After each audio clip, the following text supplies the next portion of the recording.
morning, Africa. Thank you very much for broadcasting. Sorry. Thank you very much for watching us. Wherever you are in the world, thank you very much. This is Punchline Africa Television, broadcasting from the political command center on the mobile unit somewhere in the world. Thank you very much in Africa, actually. In Nairobi, thank you very much in the general headquarters in Nairobi. Good morning, Miriam Ogotu. Very good morning to you, Doctor. Thank you very much. In Meru, we have our foot soldier, our correspondent, a man who says it as it is. Good morning, Douglas Kireme. Good morning, Dr.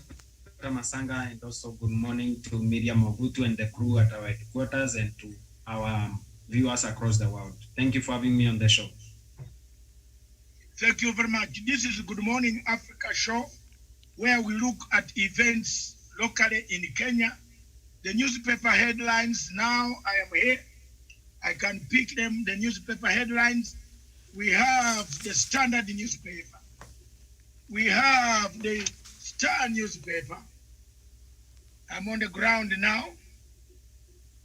And we have the Daily Nation, which is one of the only papers of Africa. The Daily Nation by Aga Khan. Miriam, unless you have another story, the story which would have been here on the top covering the front line should have been the deal between Tanzania and Kenya. Mm-hmm. I would have been very, very much pleased if that deal was unflashed. I think the Star did a good job. The Star has done a good job in outlining, yes. The Star did a very, very good job. Mm-hmm. And I want to thank Mr. William Pike. It is very rare for me to thank such a person, but he's an enemy also. But I thank him so much for doing a good job on the Star this morning. This is the type of journalism that we want. Miriam, what do you think? Yes, indeed. And for those who don't know, as President Suluhu of Tanzania was in Kenya, and the Star has outlined some of the gains of President Kenyatta and Suluhu's meeting here, a good number of them. So I think moving forward, it's going to be a very good working relationship and diplomatic ties between Kenya and Tanzania. And as we continue with this conversation, I'm sure we will get into some of these things that has been outlined here, like one of them, jam of trucks and Amanga and Holili border crossings to be cleared, COVID-19 protocols for traders to be streamlined, Kenya to lift work permit and visa requirements for Tanzanian traders, a building of a gas pipeline from Dar es Salaam to Mombasa. I found that to be quite interesting. Yes, thank you very much. If you look at the way things work, we have gained, Kenya has gained. Kenya and Tanzania, from the day of the East African community, there has always been pull and a push, pull and a push. The late President Jomo Kenyatta and the late Nyerere, they used to have pull and a push. But they still remained brothers. Brothers in the cause towards freedom of the people of East Africa. I want to laud this as one of the most significant trips that the head of state has made across. And she made it very clear. We are all people of the same blood, the same region, the same families. Even the animals themselves don't separate. She made the whole parliament laugh yesterday, Miriam, when she said the animals across from Tanzania can impregnate the animals this side or whatever, vice versa. So you can't tell who is a Tanzanian and who is a Kenyan. It is we human beings who tried to bring this fight between ourselves and between the tribes that we see, that we kill Africa every day. Thank you, Miriam. All right, thank you so much. Douglas Kirimi, I'm sure you listened to President Suluhu Samia yesterday in the Kenyan Parliament. What stood out for you of the speech that she made yesterday? Miriam, thank you for that question. And indeed, is a very historical moment for the Republic of Kenya and also the Republic of Tanzania. What stood out for me in the whole of a state visit is that she's now open to making sure that Kenyans can now be able to go do business in Tanzania. Remember, most of the people that used to get opportunities in Tanzania, especially from the previous administration, were running away from Tanzania. You would be arrested and get charges preferred on you, and also be detained for months. And it's a trivial thing. You're doing some business there and you got arrested and all that. And making sure that the two countries now can be able to uplift each other economically, and making sure that the trade war that has been simmering for the longest time and the tensions that have been there have been able to be looked at, and I hope now they can now be able to follow up and ratify everything and make sure that the two East African giants can be able to work together for the benefit of the people of Kenya and the people of Tanzania, and also for the benefit for the benefit of the common ambitions of the East African nations, because there are so other nations that continue relying on the relationship between Kenya and Tanzania for them to be able to move forward.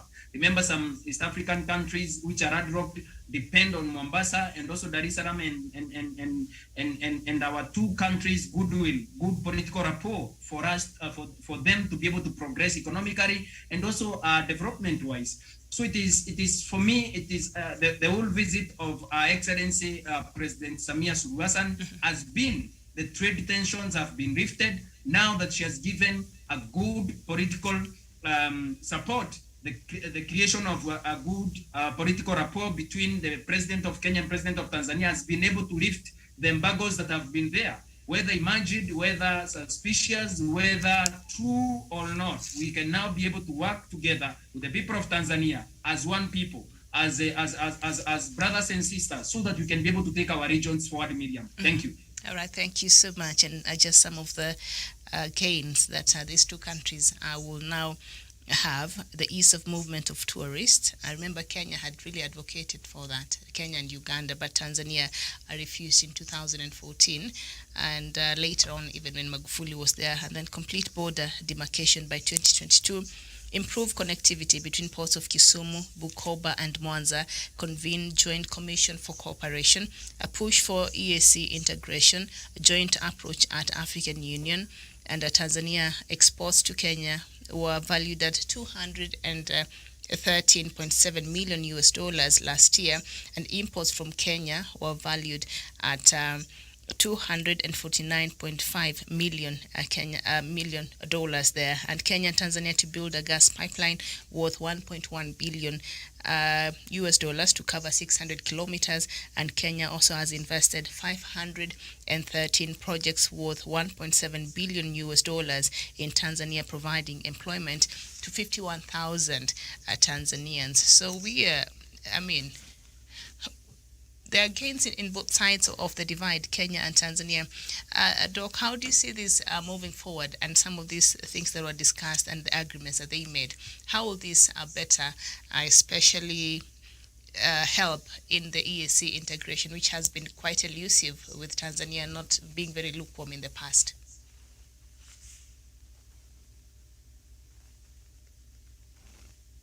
Yes, Daktari. All right, we seem to be having a problem with a doctor there. His reception. By the two Go ahead.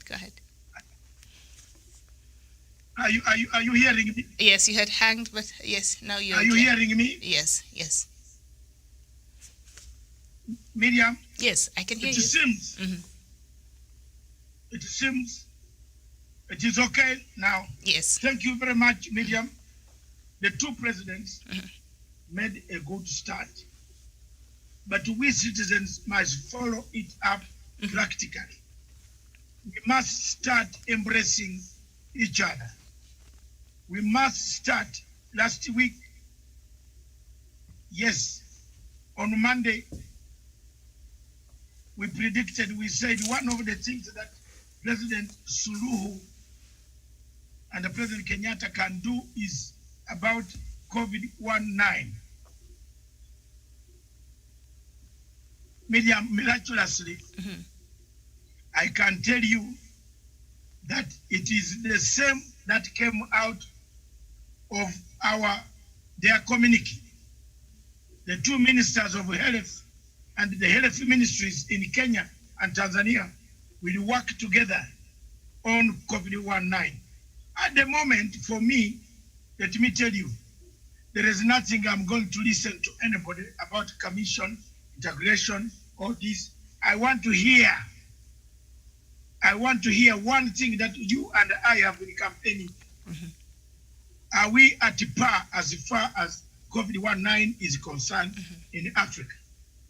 If that is the case, as far as the World Health Organization standards, then I can pick my bag and fly to Dar es Salaam. That's it. So we want assurances. We want to start flying into Zanzibar, Dar es Salaam. We want our brothers from Tanzania to start coming to Kenya. But we want the standards, international recognized standards. Come back on the questions of World Health Organization or COVID-19. All these declarations, statements, they are good. That's very good. We expected nobody to stop goods, potatoes coming from Arusha, Moshi, crossing over to Tanga, Lunga, Taveta. No problem. After all, they also need so many things across in Tanzania. But the biggest obstacle has been the way COVID has actually infiltrated Tanzanian airspace and landed there. Yet we don't know how bad it is, how large it is, how many people are affected. That was a puzzle to us, and I think this meeting was worth following. That's all. Okay, Doc, thank you so much. I think she's really working on following the protocol by World Health Organization. I don't know if it's mandatory for Tanzanians to wear masks there, but I know she has advised the committee that she has set up to advise the government on how to go about it. I think told her that what the rest of the world is doing is not crazy. That is what Tanzanians should do. And we've seen Tanzania has banned any flight coming from India and other areas that are heavily infested by COVID-19. And anybody who's coming in the country from outside Tanzania right now has to go to mandatory quarantine and has to produce a certificate of COVID-free test there. So I think they're starting to implement some of these things. I think it's a good start, and hopefully we can all be working together to fight this COVID-19. Something quite interesting, I think that also caught my attention here, President, the push for EAC integration and a joint approach at African Union. We've seen President Uhuru Kenyatta's commitment to these two, the African body, AU, and also this regional body, EAC, and President Uhuru Kenyatta he has shown commitment, and right now he is the chair of the EAC. So now that Tanzania seems to be on board, will this change anything in terms of even the policies that we see in place? And also, they agree that they're going to have a joint approach at the African Union. How will this better things in terms of raising issues there and just policies that will better these communities? Douglas. Thank you, Miriam. And we need to look at Tanzania and the Republic of Kenya from a perspective that is a very sober political perspective, economic and also social economic. Because one, Tanzania is a big economy, Kenya is a big economy. And when these two countries approach East Africa integration from a point of understanding, from a point of mutual benefit, from a point of cooperation, and also from a point of unity, we are going to experience the greatest economic growth and boom for our people that we have not earned before. Because when you look at Tanzania, when Tanzania fix their focus on SADC and not East Africa, and they are a big economy, we cannot be able to gainsay the support and also the push that when Tanzania gets into the East Africa community, fully integrated and fully supporting and fully inside it and bring everything together. The ports that are in Tanzania today are working, and also the ports in Kenya are working. They can work for Rwanda, they can work for Burundi, they can work for South Sudan, and we can be able to grow East Africa community, grow the livelihoods of our people, and make sure that enhanced businesses, logistics-wise, business-wise, everything that we have shared ambitions and common goals for East Africa will be achieved faster if Tanzania fully integrates itself into the affairs of East Africa community. And also, when the Republic of Kenya, which the President of the Republic of Kenya today is the chairman of the East Africa community, gives it full support, we are going to experience, number one, economic boom that is going to be shared among the East African nations that have formed the EAC. And also, we are going to experience one of the biggest economies in East Africa coming together and also bringing their shared prosperity with the other East African nations. Because before, we have seen Tanzania give divided attention to East Africa community and also give more precedence to the SADC. But if they come here today, and Kenya and also other countries, we are going to experience economic boom, political boom, and also social boom. We are going to experience the way we have seen how the president of Tanzania has been able now to bring down and calm down the tensions that we have had between the two nations. The president of Kenya waiving work permits for Tanzanians. Tanzanians are free to come to Kenya. We are going to experience more brotherhood and more togetherness in East Africa like never before, Miriam. So I believe the integration of East Africa community, when Tanzania and Kenya are reading they are at the forefront of the same, we are going to experience growth and also cohesion amongst our East Africa community partners. And one, Tanzania is on board, Kenya is on board, Kenya has always been on board, but if Tanzania now joins everyone in East Africa community, we are going to experience a stronger East Africa community that was not achievable before, Miriam. Thank you. Yes, indeed. Thank you so much. We are better together and we do need each other. We also joined this morning by Samuel Tawish. Samuel, a very good morning to you. And yesterday's, not yesterday, the 2-day state visit by Tanzania's president. And yesterday she was in Parliament. She addressed a joint seating in the National Assembly there. What stood out for you? Thank you so much, Miriam, Dr. Masanga, and my other friend there, Douglas. Of course, I want to say this morning that I'm a very happy person, Kenyan today, because of course, that visit of President Suluhu to Kenya. She was here for a state visit, and I think she stressed that point so that it can go down in books. Because earlier on, even some of us who are well versed in this field couldn't actually grasp that fact that it is her first state visit ever since she was sworn into office as the president of the United Republic of Tanzania. And away from all that, there's significance of that visit, and President Suluhu, having listened to her when she was speaking, even during the business forum, during her meeting with President Kenyatta at State House, and yesterday in her address at Parliament buildings, she made it very categorical that the unity and the togetherness of Kenya or between Kenya and Tanzania is not out of convenience. It is more of like an obligation, because there's more that Kenya and Tanzania shares more than that which divides them. There's more in common between the two countries. And she went ahead and highlighted a few examples as to why she thinks maybe there's actually more reason to Kenya and Tanzania working together. One is about the fact that there are tribes or ethnic groups that are in Tanzania that are highly represented in Kenya. And she also talked highly about, of course, the Mara. You remember when I was speaking about the Mara River, and of course the shared of course, waters between Kenya and Tanzania, and of course, the tourism sector as well. So essentially, this visit was significant, Miriam, because it was meant to cement the relationship between Kenya and Tanzania, and where maybe any loopholes or frosty relation was trying to emanate by virtue of misunderstanding between the two nations, I think it has to some extent been ironed out between the two leaders. And now I think Tanzania and Kenya and her people can view each other as brothers and sisters. They can view each other as good neighbors who mean well for each other.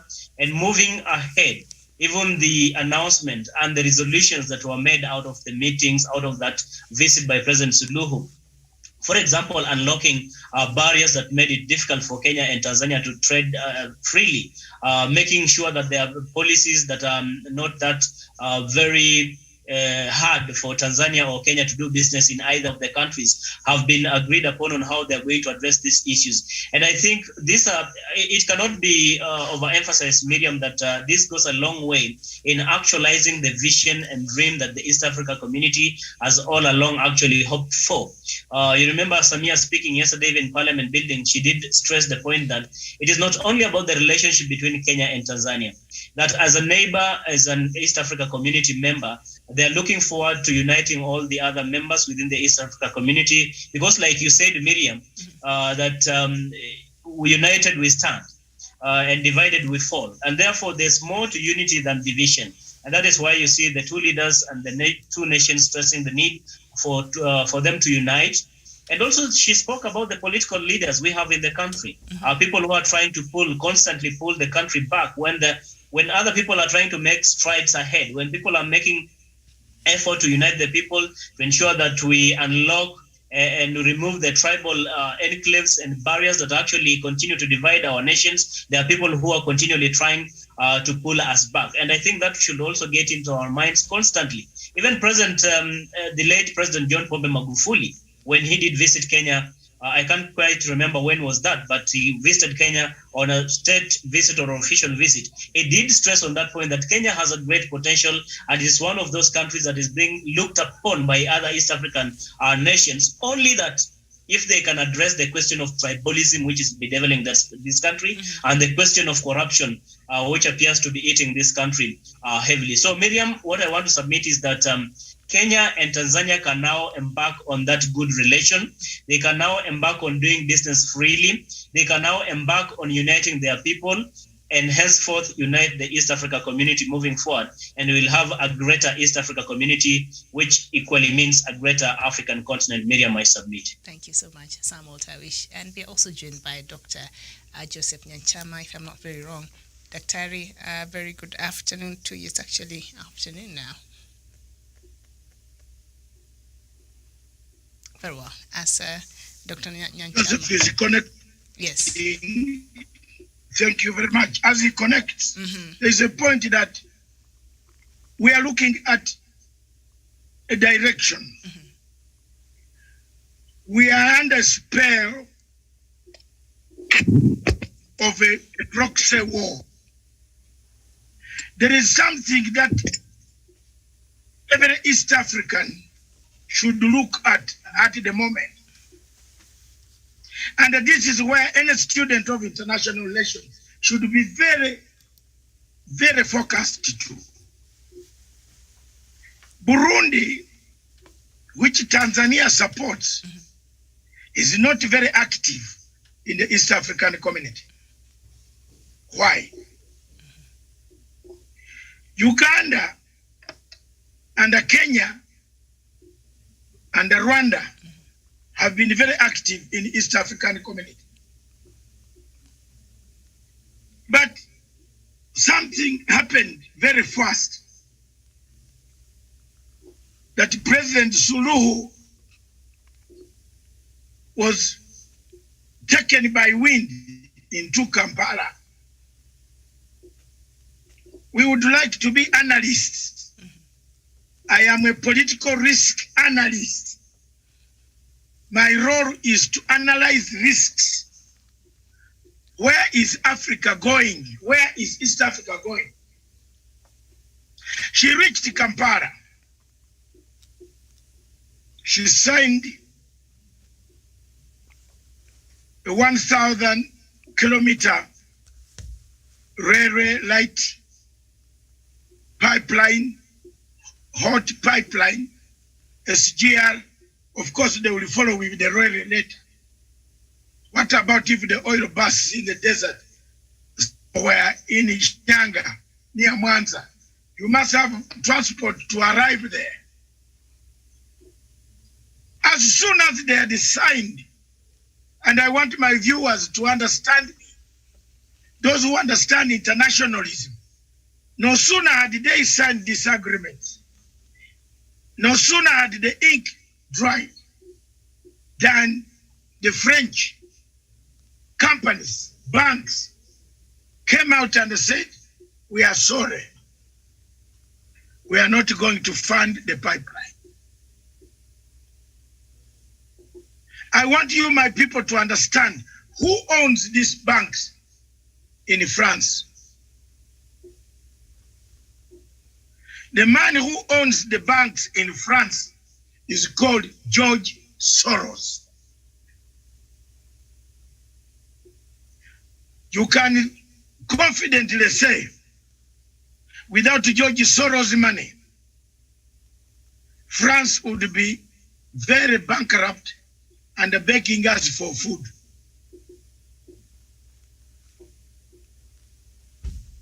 So when this happened, other banks also followed, American banks.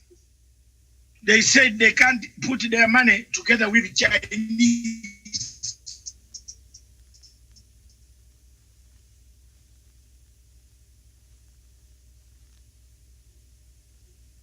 Mama Suluhu left one agreement. If you can pick that clip from Kampala, iko vitu mwingine siwezi kufanya. It's a tricky situation. Kenya wants to build a pipeline between Tanga and Mombasa, which is the nearest and the quickest that you can do. Tanga, Mwanza, Masindi. Oh, is this pipeline, can it also go from Tanga to Rwanda? Why didn't we do a project that could encompass, benefit the two countries of Burundi and Rwanda? Why are the oil companies that are giving us this money not keen to open up the entire East African region? That is another question, Miriam, I think you ask. Why? This is a French company. It would be more profitable for you to have another pipeline going to Kigali. For example, isn't it a wish? If you had a pipeline going to Kigali, it is near Mwanza, but send it over Kagera River, wacha ingie Rwanda. But the French said, no. We are only concerned with this bit. So the flow of a conflict, the signs of a conflict, the signs of a conflict in the region are 110%. If I'm not wrong, it will be very soon, sooner than later. Why? Nobody is looking at this. Why is it the border between Uganda, the two men who actually liberated each other? Kagame helped to liberate Museveni. Ugandans, they went to Luwero. They fought a war together. They took over power from Tito Okello. Because according to me, Museveni never defeated me. He never defeated us. Okello had overthrown us, so we had gone We were not defeated. He defeated Okero, not Masanga group. Our group, we had already been overthrown. Then Museveni also equally gave Kagame troops to remove, to create RPF. Now, tell me as a normal person, an East African, signing this agreement, running around, you're president of this East African president. President Uhuru Kenyatta is the chairman of East African Community.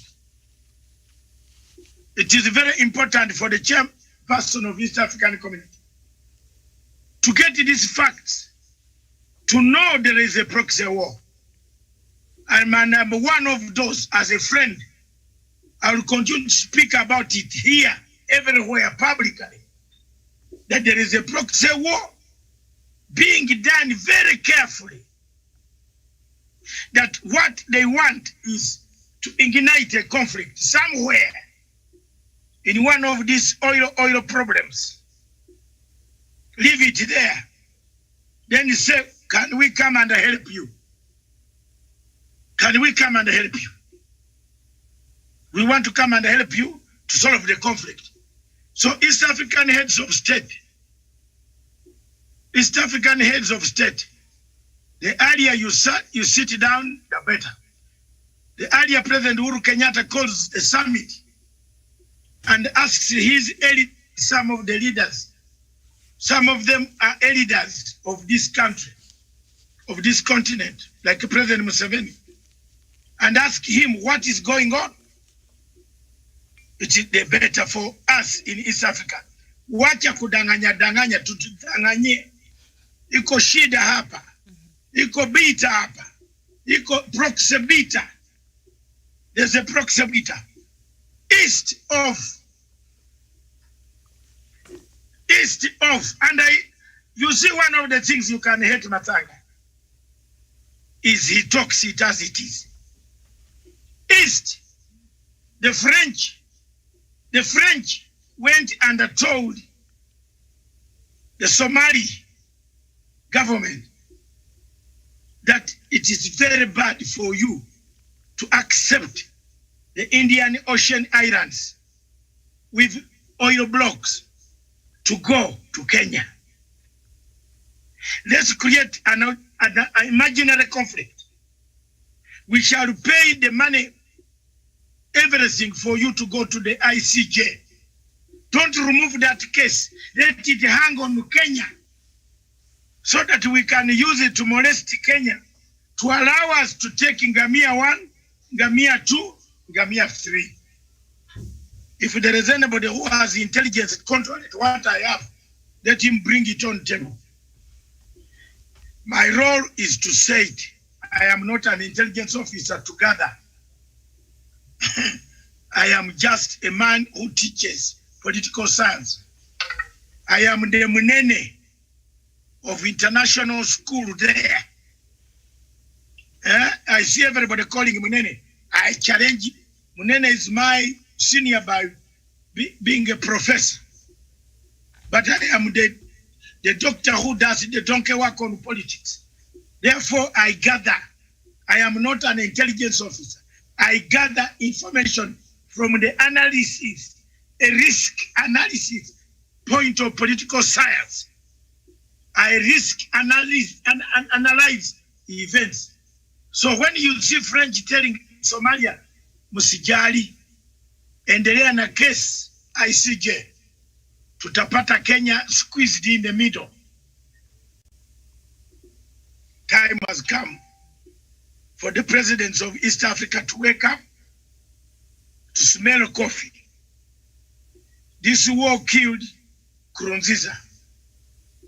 This war has finished Pombe Magufuli. You never know who next. That's my somberness. Very deep and profound there, Doctor. Thank you so much. Before we move on to this other story of this marriage that has refused to work. I'd like to get Dr. Nyanchama's perspective of what stood out for him on President Suluhu's visit, the two-day state visit. Dr. Arya, very good afternoon to you. Good afternoon, Miriam. I was logging the conference. Maybe I must have missed information. Communication. Sorry for this. For me, Madam Suluhu, you saw yesterday she excited Kenyans from members of parliament. Our women leaders were very excited. They were humbled by her humility. But before I comment further, I want to follow up what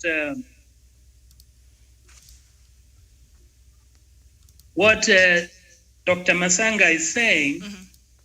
And I want to tell my fellow panelists, I think I've repeated this.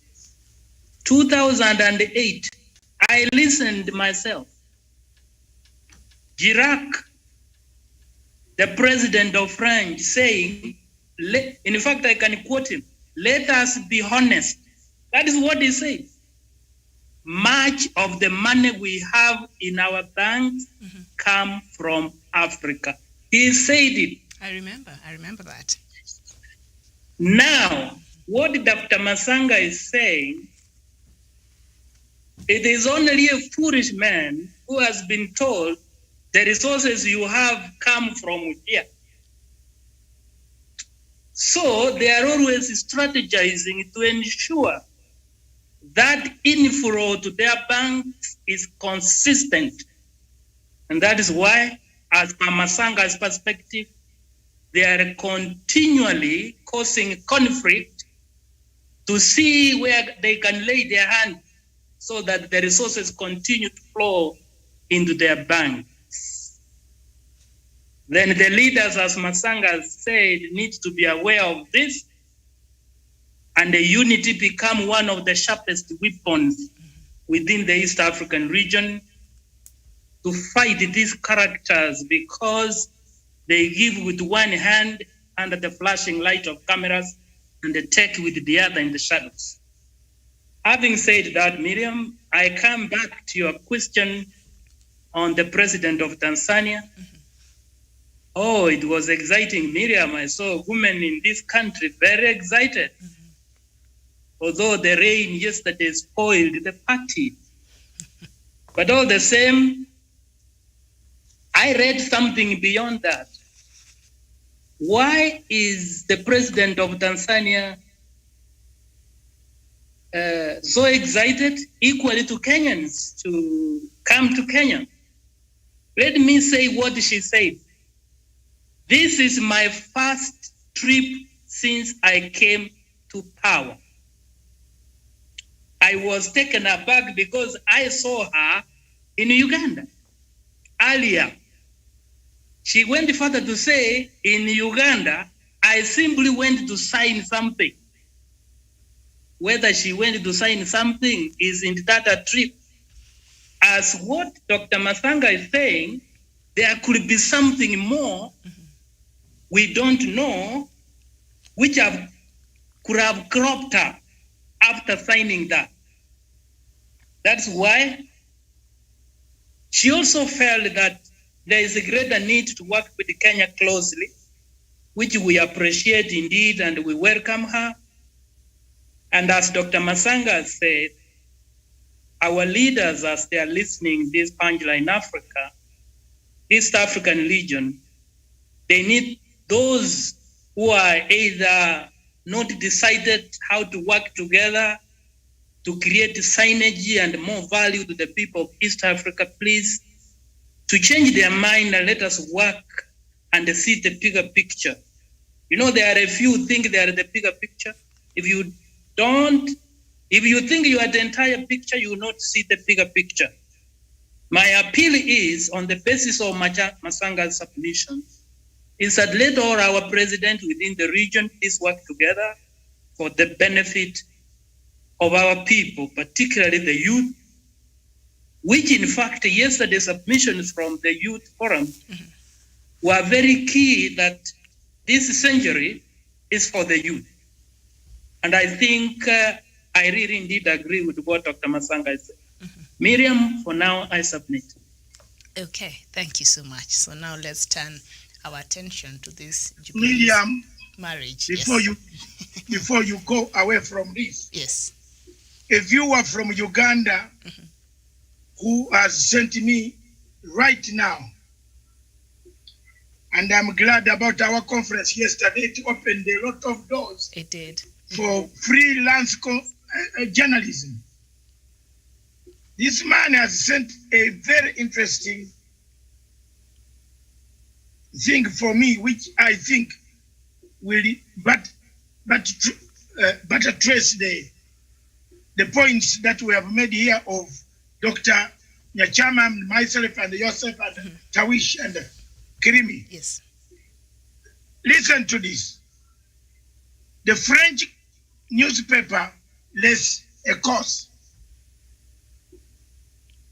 reported that, and it is true, French banks, and let me mention them, BNP Paribas, Societe Generale, I don't know French much, Credit Agricole, which have previously bankrolled Total Oil and the gas projects, had opted not to provide financing for the East African Mwanza, Masindi, Hoima, Tanga project. Okay. Another bank called Milan-based Unicredit, one of the targeted lenders for the project, confirmed to East Africans that its policies bar it from financing projects that pose environmental risks.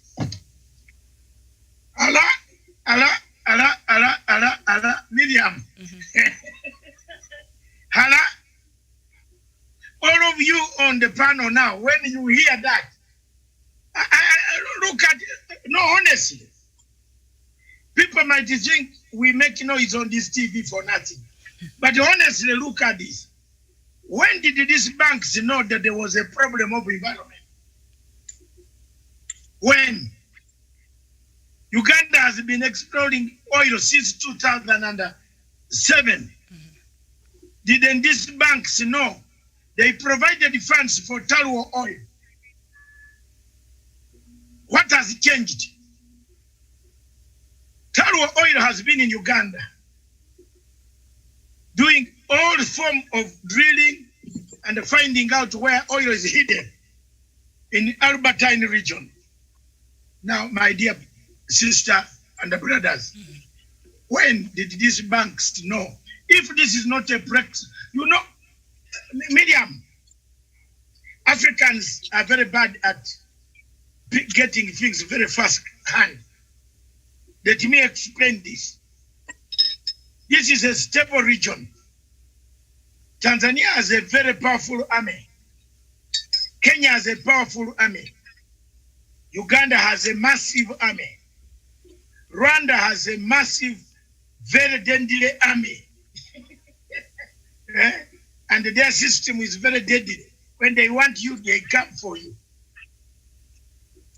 Now,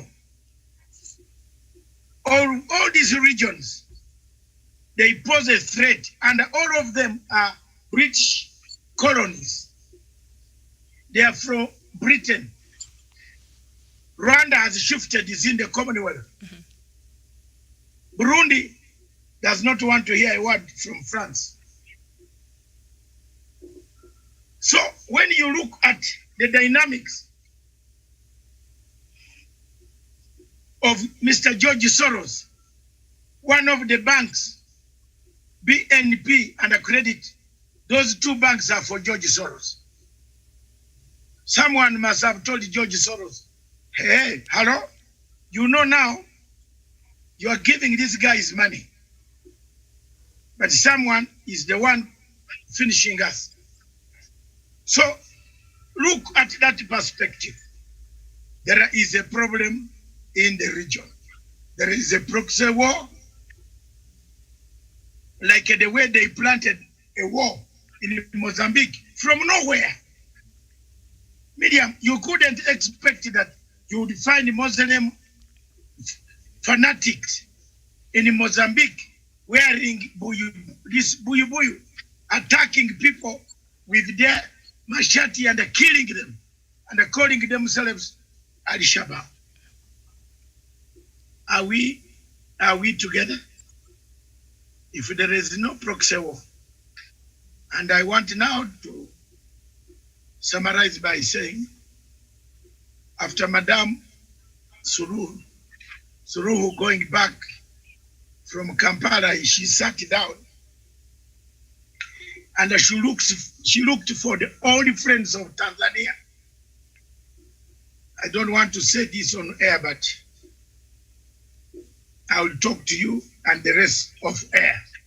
She looked for all the genuine friends of Tanzania, wale wenye walikuwa hapo, walikuwa na Kikwete, walikuwa na nani Mahiga, walikuwa na Pombe, walikuwa na Mwinyi, walikuwa na Mkapa.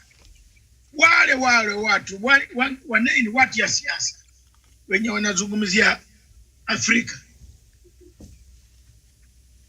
And she put them together.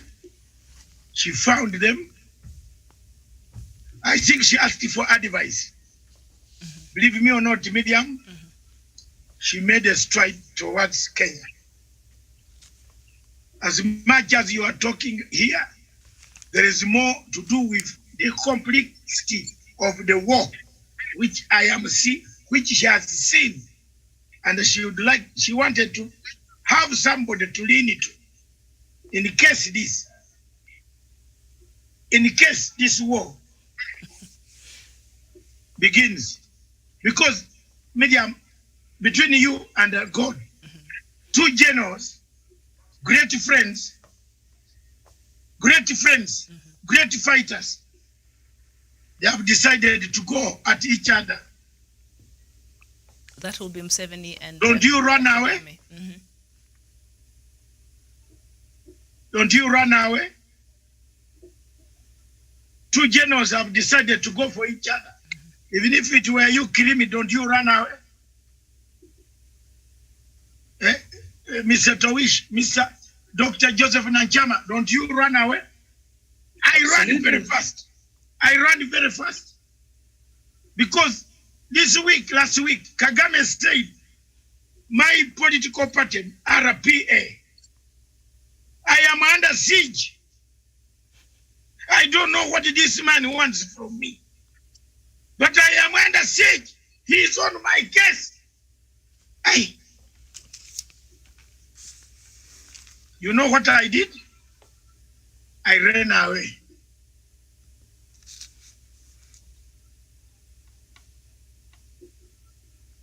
Sincerely, I'm telling you, as a businessman in East Africa, if you still have your goods in Rwanda, remove them very fast.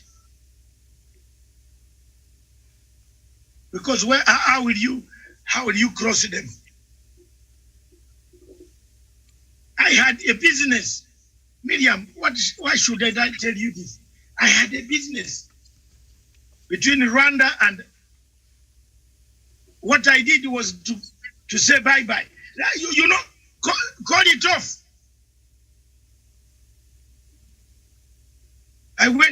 I said, what about my trucks? If you say my trucks, I said, I want my trucks to take them. Then if the government of Rwanda is asking you, how do you take them across? What do you do, Mr. Jawish? What do? You sell them. So I said, do you know what? Give me just give, please. You can even have them. Pay me slowly. Because I feared a war. That is the time when I saw a real thing coming, a real McCoy, Rio McCoy. Because you are not dealing with clerical officers at the border. You are dealing with the president, asking the president's office that these are my number, these are my trucks. I want them out. They have been there for 1 year. Then if you are told that, okay, we can release them on our side, can you negotiate your side?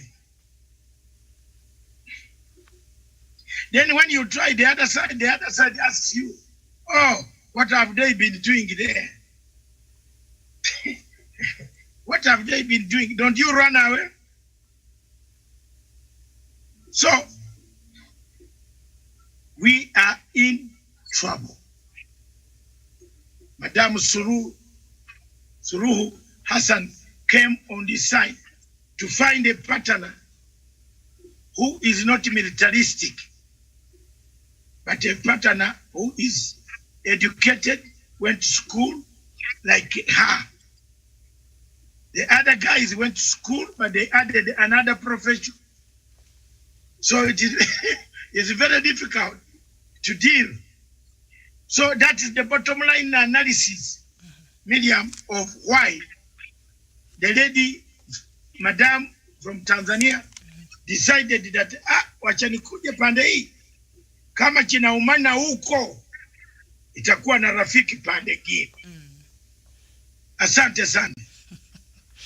Well, I don't know whether I make some sense. yes, Kenya, I'm sure, will be happy to be that shoulder in case she needs it in that way. Thank you so much, Doctor, for that. So now, Uhuru and Ruto have not met for 6 months. That is also the other headline on the Star newspaper. President Uhuru Kenyatta and his deputy William Ruto have not met for almost 6 months to discuss government business, in a further pointer to their deteriorating relationship. The two last met face-to-face at cabinet session in State House, Nairobi, in December last year, days before breaking for Christmas. However, the president and the DP were to again informally share podium in February during the burial of former cabinet minister Simeon Nyachae in Kisii County.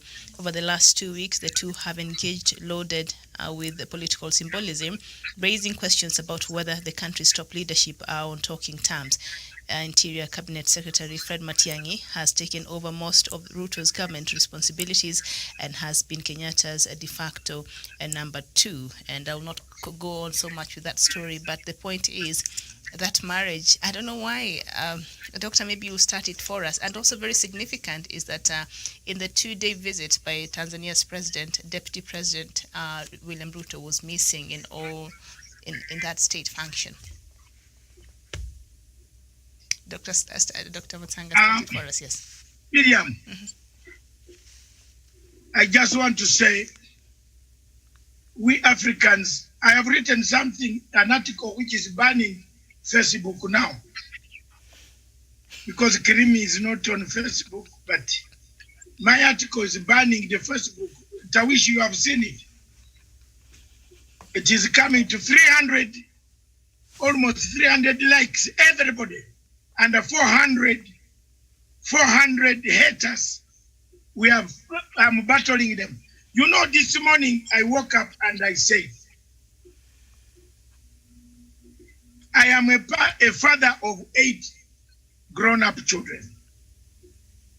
If you are molesting me, Miriam, I call it a day. So I go back home and I tell my children, you know what? I was working somewhere here, but things became so difficult. My boss was very complicated. Oh, I complicated the situation with my boss. He sacked me. Or I left. Uhuru and Ruto have not met for 6 months.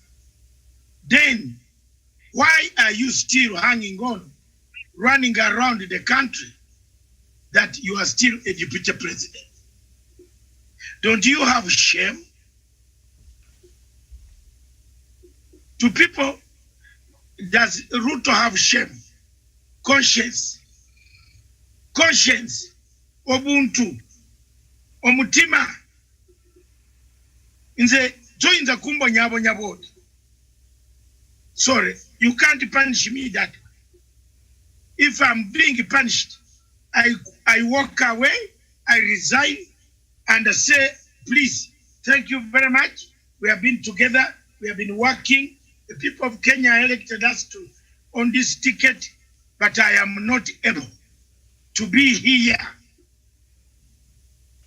Other than going to undermine your boss and continue to make the relationship harder, even another head of state visiting, you cannot reach the kitchen or the fence where the function is taking place. Sincerely speaking, it's a tragedy. The relationship between the president and the deputy went down a long time ago. The only problem is that the deputy president is a pretender. She wants to pretend and tell people that she is still in charge, that she is macho. He has got ego. Lakini ego sasa imeisha. But what does that explain to you, Miriam? It explains that if you elect this man in the future, and he has made a mistake even when he was found naked, he will say, no, I had clothes on. Therefore, I'm not leaving. Mm-hmm. The die is cast. The rope has narrowed. The center cannot hold anymore. Things have fallen apart. Thank you. Okay, thank you so much. And in this story by the Star newspaper, it says, last week, Ruto dumped Uhuru's economic strategy in favor of what he calls a bottom-up approach. Unlike before, when the two spent a lot of time together and were seen in public together often, the DP has been undertaking his political activities in his official residence in Karen. Last month, the DP also revealed that he was not invited for coronavirus vaccination at State House when the president and other cabinet members were vaccinated. That is an unfortunate situation. Given an opportunity, I will not allow my deputy to be humiliated the way former DPs have been humiliated, and the way I have been humiliated, I will not allow. That is what Ruto declared. He revealed that he had confronted Uhuru in the presence of NIS Director General Philip Kimeru over claims that he was overstepping his roles as deputy president. Douglas Kirimi, ndo imekataa. Miriam, we are having a huge problem with Deputy President William Ruto and his boss. This is a man that does not respect the President of the Republic of Kenya. This is a man that does not respect my sweat. I filled my taxes the other day. He does not respect my sweat. As a Kenyan, he does not respect our taxes. He does not respect we, the people of Kenya that elected the Jubilee government, Miriam. This is a man that shamelessly uses our taxes to buy vehicles for pastors and also feed them at Karen so that they can pray for him to become president, Miriam. And he is serving in an economic model that is led by none other than the President of the Republic of Kenya, Dr. Uhuru Kenyatta. This is a man that people of Kenya should expurge from the ballot immediately as soon as they see his name in 2022, Miriam. Because at the end of the day, what explains a man that when he is in Karen, you say something different. You talk about how he does not believe in Jubilee government, but when he comes to the Mount Kenya backyard, you write to the Oroi Poroi of this nation that he is going to continue doing the good thing that we have been doing with the President of the Republic of Kenya, Miriam. I have not accused William Ruto falsely. I have said the facts as they are. William Ruto was 26 years old in 1992 when he got himself into the KANU, young people that were supporting KANU Kite. He started rooting in 1992 when I was getting born. That years later, Dr. William Ruto continues plundering an economy whose is on its knees because of his corrupt tendencies and his many rise in government and outside the government, Miriam. This is a man that wants to tell us he has used a period of that years destroying this economy, stealing with reckless abandon from the people of Kenya. He wants to revive that. And I said there is no problem. He can be able to revive that. by returning the money meant for Aurora and Kimwarel, money that was lost in insurance that he took through his proxy company, the Yamaco Insurance, money meant for Aurora and Kimwarel dams. People are waiting for these dams many years, Miriam Rita. These monies that were lost there, monies that were used to construct hotels in Mombasa and buy vehicles for political allies and pastors, Miriam. All the monies that he has been able to donate to churches, if he can recover that, that is enough. It can be able to spur our economic growth. We don't need any other model. We need to deal with the corruption that has been able to permit from his own office, Miriam. And this is a man that continues disregarding and also disrespecting the people of Kenya, feeding pastors at Karen, using our taxes as if we, the people of Kenya, don't feel the pinch when he refuses to work, Miriam. This is a man that has absconded duty. This is a man that no longer works. This is the same as telling us that you can be paid when you are not reporting at work at Punchline Africa. We continue paying a deputy president using our taxes, funding his offices to buy tea and mandazi for people at Karen. And at the end of the day, what amuses me very much, Miriam, is when he goes on media and complains and says that he has been able to be harassed. Nobody has harassed William Ruto. It is William Ruto that has harassed the economy of this nation since 1992. Miriam, this is a political chameleon that has been changing colors and changing tune, and from time to time, rooting our economy dry. Since 2018, when the handshake came about, Dr. Uhuru Kenyatta crossed every channel that William Ruto has been using to steal and prefer the public coffers. But at the end of the day, what he has been able to do is to vomit on the very brains of Kenyans and also the faces of the people of Kenya, using his rooted funds, using his rooted funds to be able to continue lying to the people of Kenya. He is an economic savior. This man is not an economic savior. He is an hybrid political conman trying to con the people of Kenya politically in 2022 after preferring our economic coffers, after riding our coffers using Henry Rotich and company. He has been able to destroy the fulcrum economic backbone of this nation. The agriculture ministries, every minister that he has sent there has been able to steal and fall on behalf of Dr. William Ruto. We need Miriam to expurge him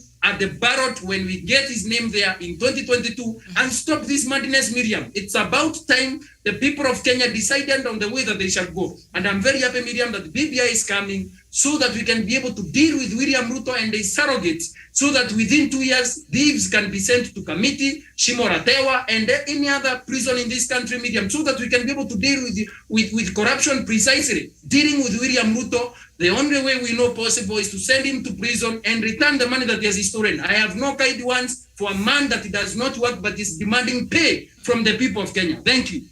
Okay, Douglas Kirimi, very clear there. Okay, so DP revealed that he had confronted Uhuru in the presence of NIS Director General Philip Kameru over claims that he was overstepping his roles as DP. So what I'm assuming, he approached President Uhuru Kenyatta and asked him, do you think I've been overstepping the boundaries as the Deputy President of the Republic of Kenya? I'm sure President Uhuru Kenyatta, being who he is, perhaps was a bit diplomatic. But if President Uhuru Kenyatta was to be honest, what do you think the kind of answer the President must have given his Deputy President, Samuel Tawish? Miriam, this is indeed a very funny kind of discussion we are having about William Ruto. And there's an adage that if you cannot shape up, you need to shape. If you cannot shape up, you need to shape out. Mm-hmm. I think that is the dilemma that William Ruto finds himself at the moment, in as far as his relationship with the boss, President Uhuru Kenyatta, is concerned. On the question of what President Uhuru Kenyatta may have told him direct to his eyes, mm-hmm. I think all is out here for everyone to see how William Ruto has been sabotaging the president. He didn't even need to gain the courage. I don't know how he made it to go there and ask the president and the director of NIS to give him examples or situations that actually point to the fact that he's been disparaging or even undermining President Uhuru Kenyatta. Because again, I remember even on this very platform, Punchline Africa TV, Dr. David Masanga and the rest of us panelists and even the media personalities, we've seen instances, chronological events pointing to the fact that Deputy President William Ruto has been undermining his boss. It began immediately after the re-election of Jubilee government in 2017, and we used to warn Deputy President William Ruto. President Kenyatta actually took the first cue. He said I do not want people to engage in premature campaigns. This is the moment to fulfill the pledges that we made to the people of Kenya when we were campaigning. And it is as simple as that. The interpretation is when you are campaigning, when President Uhuru Kenyatta said do not campaign, what any other example do you want to be given for you to know that you've been undermining your boss? I mean, it's as simple as that. It's as clear as that. When President Kenyatta came out and said, I want every other leader, including the opposition leaders, and every Kenyan to come out and help in the fight against corruption, Deputy President William Ruto and his honchos came out blastering President Uhuru Kenyatta, calling him all manner of names, saying that the fight against corruption and graft in the country is politically instigated, is geared towards stopping him becoming president. I don't know what is the correlation between him contesting for presidency and being corrupt. I do not know how it comes about. I mean, he gave a clear indication that he's not going to be committed to the fight against corruption. In any case, he took a completely different direction. You remember the handshake in 2018 between President Kenyatta and former Prime Minister Raila Odinga, which birthed the BBI that we are currently debating. Deputy President William Ruto took an opposite direction. I mean, I cannot exhaust the examples, Miriam. I mean, every Kenyan has been here. We are not from the mass now. We've been seeing how Deputy President William Ruto has consistently and constantly been undermining President Uhuru Kenyatta in everything, including even giving, contrary opinion on the policies of government and a government that you're serving as second in command. So William Ruto now wants to play a victim card. He's blackmailing President Uhuru Kenyatta and his administration. He thinks that Kenyans out here are blind, they are stupid, they have not been watching his moves and his steps every other time. Now he's saying that he has never been invited to functions, that President Uhuru Kenyatta is no longer actually working with him the way he used to. He should be asking himself. In fact, I want President Uhuru Kenyatta even to step up that particular campaign, to step up that crusade, to actually invigorate this kind of campaign against Deputy President William Ruto. Because again, what else should William Ruto expect from his boss when he's all along been undermining him? He's all along been saying the policies and the kind of meetings that President Uhuru Kenyatta conducts are not any meaningful to him. So it is better if he's not invited after all. So I think William Ruto should even wait for a bigger shocker. This is yet to come for him. The failure for State House just to invite him for events, public events, is not much to warrant him actually complain and blackmail the head of state and this country. I'm telling you, William Ruto he must prepare himself for a bigger shocker, even as we head to 2022 general election. There are people that have actually predicted, and you remember the likes of Francis Atwoli saying his name might not as well be on the ballot. Those are some of the big shockers that William Ruto should prepare himself for, away from these very few small predicaments that he's going through at the moment out of his own making. Actually, the humiliation that he talks about, the humiliation and predicaments that William Ruto is actually going through are of his own making, and he should not blame anyone, let alone President Uhuru Kenyatta. Miriam, I submit. Thank you so much. Dr. Joseph Nyanchama. There is something before you move to Douglas, to Dr. Nyanchama. Miriam, a ghosty worker. If you're a ghosty worker, you don't work. We are trying to get rid of ghosty workers. From the civil service. Yes. Ghosty worker number one in Kenya is William Samoei Ruto. Get out. You have no job, boss. You are just sticking to the security of the people of Kenya. Bodyguards. But you have no job. Because even the Constitution says the president will direct you on what to do. But if you are not seeing the president, then you're a ghosty worker. How do you expect the State House to invite a ghosty worker who could turn up to be a ghost in the State House for a function? In fact, Ruto is like a Jubilee. It's like that tall man in Nigeria called Buhari. He's a ghost in Nigeria. So how do you invite a ghost to come to State House? How do you invite a ghost who goes on giving a car to churches in order for reverends to pray for him? to become a human being. So I support the State House honchos and those who are in charge of the president's invitation. Fortunately for me, I don't want to be embarrassed. Let's just even, you know, Miriam, for me, I have my children and I'm very proud. I can't behave like that. Then you go home and your son asks you, what is going on here? Then you try to pretend I'm very friendly to the president. Which president? You lost it. You went and formed a wheelbarrow movement, which is not in the manifesto of Jubilee Party. You went and formed a color and pay a building, which you are paying in a color. And you went and called Dudi Nyoro, Wahome Alice, Ichungwa, to insult Uhuru. While you are on the podium, you are in the same meeting where Uhuru is being insulted. Why don't you stand up and say, don't insult the president here? If you are man enough, you are just a hypocrite. You are just a Mufarisayo who is paying bishops to pray for you. Why don't you allow God to give you the chance? Why do you tell people to pray for you every day? Because you have a problem. Another story. I don't know whether Miriam will touch it. Mm-hmm. It's okay, go ahead. I told you this May, it is going to rain. In Cuba, Asia. I don't know what you call rain in Luo. It is coming. Heavy rain. Masai, we call it Olari. Orari. Olari. Call it? Okauta. In Kisii, Dr. Nyachama, you call it? Embura.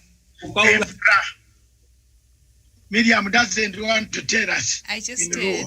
It's cold. Okay, thank you. Now, that rain, Miriam, that you talked about, this month, it is very heavy. It's going to pour. If I were Ruto, I would begin to look for Matanga very fast. Fortunately, the ICC is issuing warrants. You tampered with witnesses. Haven't you seen that somewhere? Miriam, have you seen it somewhere? I've seen it, and I've also seen they've given Ongwen 25 years. Yes. Ongwen served 25 years. He's going to serve 12 years. Do you know why they gave Ongwen 25 years? It's my evidence. He would have gone for life. Now that his sentence is over, I want to proudly tell you, I saved that young man. So, Mr. Ruto, look for me. But now, unfortunately, you have been insulting me. Mzee, uko na miaka 5 wanakufunga. Karim will not, in fact, I am told Karim might not even take over. The judges, the group from Israel is from America, they are saying no way. And you know this, America says no way. You will not even have that building. They could even bomb it. They could bomb it, you know. They have a branch that bombs. Did you know that? Did you know that? They have a branch that can go and bomb and say there were some people who came and bombed. Those who have not studied international intelligence, shut up. Mr. Ruto, shoot, uko na shida, tafuta waloya mapema. Huyo mama anakuja. Mama anakuja. Umeona what he has said? Ruto interfered with the case. That's why he lost her case. She's not going to go. Ifula yicha this month. Ifula. This is what we say in my language. In Cuba, eja. The rain is raining this month. So, kula kitu kama unajua. We're in South Matanga. Luckily enough, you are lucky. I hate ICC. Mr. Ruto, I hate ICC. But this month, hii mambo yako unafanya tengeleza mpesi. Your warrant iko nakuja. You know, for me, I don't hide. Once a warrant is said, we want to interview the Deputy President of Kenya, you have no alternative. The court will issue. You have to go, even if Karim is your lawyer. In fact, Ruto has killed Karim's career.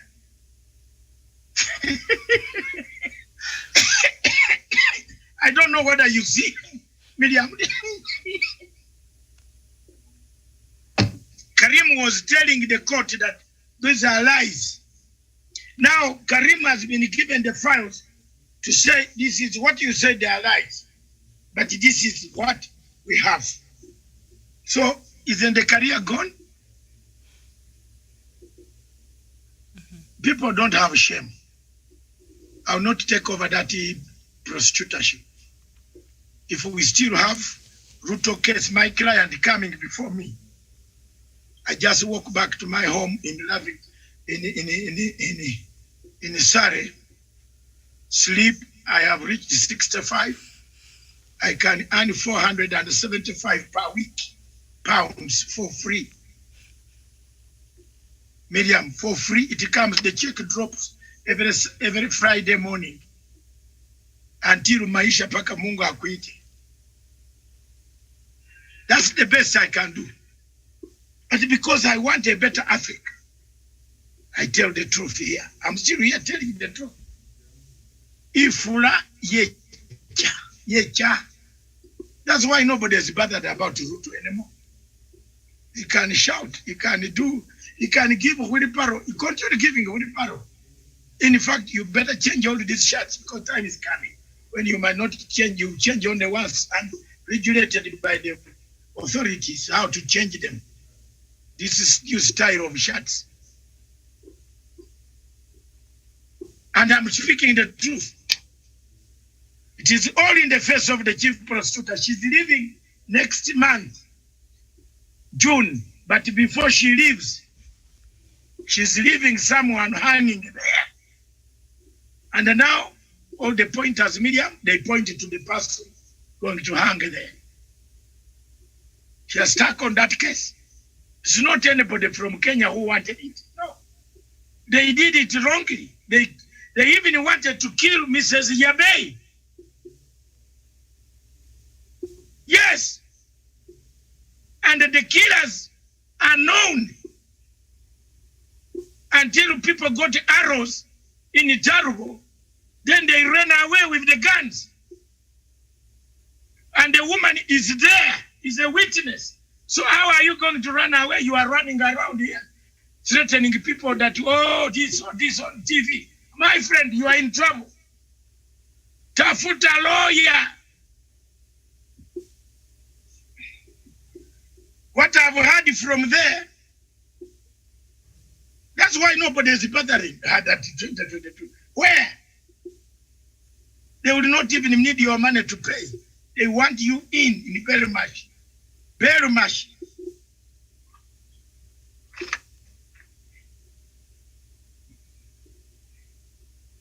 And it's a, it's a test case.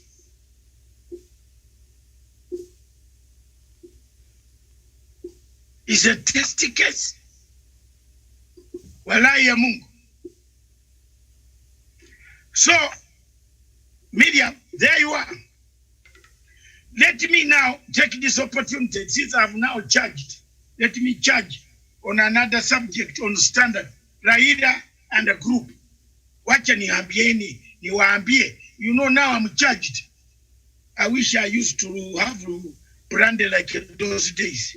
Nowadays I have tea, which makes me not even more comfortable. Let me tell you these guys. Hey, Mzee Raila. Wewe Mzee Raila. Mzee Raila. Hii watu wakupendi. Wewe unawapatia kadi za free kukua MP. Unopposed.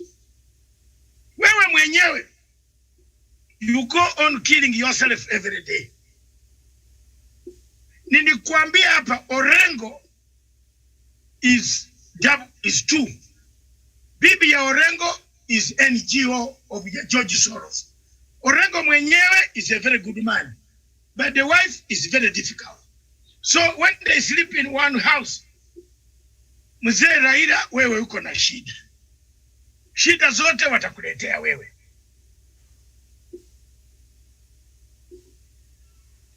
I said this 3 weeks ago. It has come to pass now.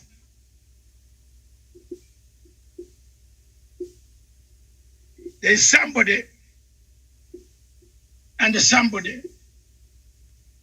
in ODM who is doing a bidding for George Soros.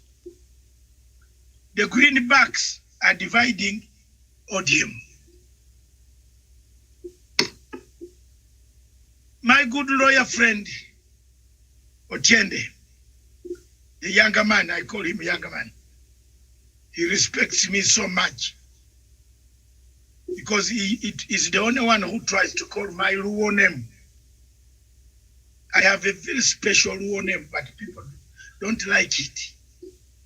Even some of them say, look at this one. My name in Luo is very good.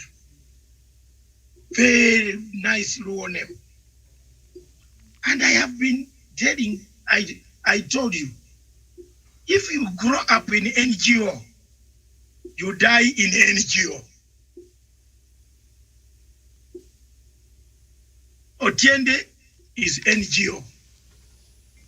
He opposes even what he is going to eat tonight. He says it was not made of unga, it was made of some stones added there. He's a lawyer, very good lawyer.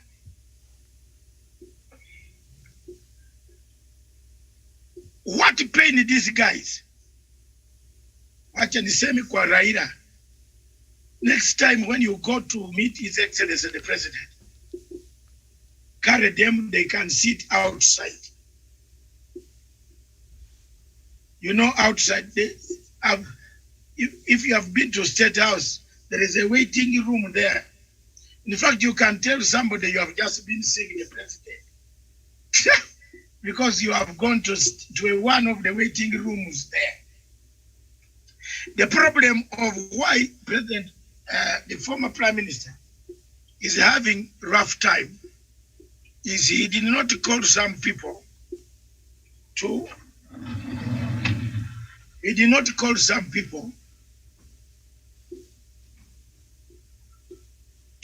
accompany him. I wish he had called Orengo and this to sit there, waiting room. They would be very happy. So what they want now is this: they don't know exactly what this document means. Have you seen this? Look at this document.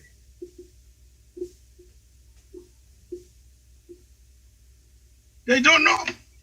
Miriam, they just want to destroy the guy, destroy everything, and don't be shocked to hear that they have crossed over where Mr. Rain is going to reign, because that place is going to remain empty.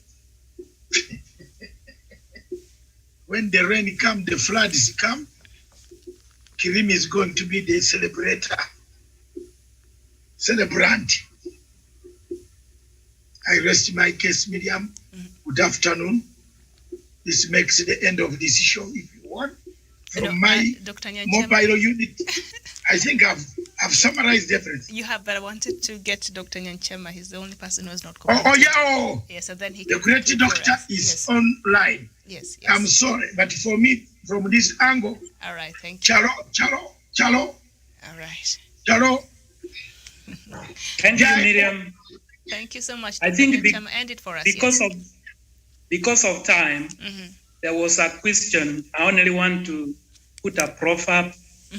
There is a Igbo proverb that says, if a boy washes his hand, he will be invited to dine with the king. You ask the question, why is so and so not being invited? Let him look at his hands. That is why the invitation has not been forthcoming. Because of time, Miriam, we respect the chair. I submit. All right, thank you so much.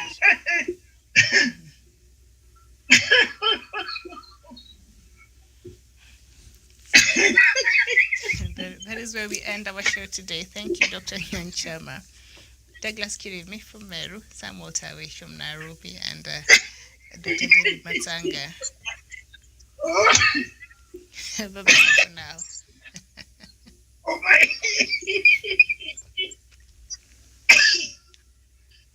Hey. Okay. Sorry, doctor. Sorry. I'm very sorry, Dr. Nyanchema. Because of the chair, I also apologize. But this man is a ghost worker.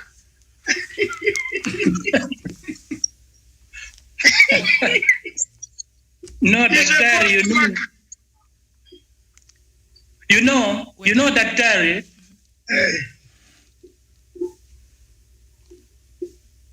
Yes. Mjamaa ako ghost worker. Tusemeni ya kweli. Is not on duty, absentee. Uhuru anapaswa amfukuze kazi aende kotini, kwani atachapa Uhuru.